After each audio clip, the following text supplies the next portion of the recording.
இப்போ 10 வீடு இருக்குன்னா 10 வீடு நம்ம நல்லவன்னு சொல்லிட போகிறது இல்லையா? அதில் 2 பேர் நம்மளை குறை சொல்லுவாங்கல்ல.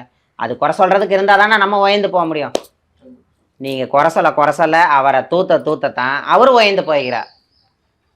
இதுலேருந்து எப்படி போகணும், இதுலேருந்து எப்படி போகணும், அதுலேருந்து எப்படி போகணும், இதுலேருந்து எப்படி போகணும், அடுத்தடுத்து அவர் அப்படி அவர் போயிட்டு இருக்கிறாரு. ஆனால் அவர் வந்து நிறையா மோசடிகள் செய்து விட்டார். இட மோசடி, அந்த மோசடி, இந்த மோசடி எல்லாம் சொல்லிட்டு இருக்கிறாங்க. நம்ம கண்ணால் எதுவும் பார்க்கவில்லை, காதால் எதுவும் கேட்கவில்லை. காதால் கேட்டாலும் அது நம்ம தீர விசாரிக்கணும். அதுதான் மெய். புரியுதாப்பா? அது எப்படி நம்ம தீர விசாரிக்காது, கண்ணால் பார்க்காது, காதால் பார்க்காது, நம்மளும் ஒரு இதுன்னு பேசிடுறதா? இல்லைக்கா, இப்போ நீங்கள் சொல்கிறது அது தர்மமா, அது நியாயமா? கரெக்டு தான். இப்போ ஒரு சன்னியாசியாக இருக்காங்க, சன்னியாசியாக இருக்கவங்களுக்கு எதுக்கு 4000 கோடி 5000 கோடி சொத்து?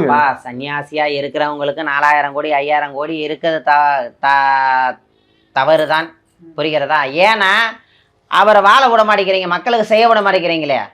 மக்கள் வந்து இருந்து நீங்கள் அவர் தமிழ்நாட்டில் வந்து நின்று அவருக்கு வந்து எதுவும் செய்ய விட மாட்டேங்கிறீங்களே.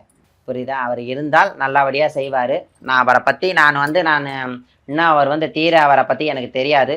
புரியுதா? சிறு வயதுலேருந்து எப்படி வந்தார், எது வந்தார் மட்டும்தான் அறியும். அதுக்கு மேலே என்ன பண்ணாருங்கிறது எனக்கு தெரியாது.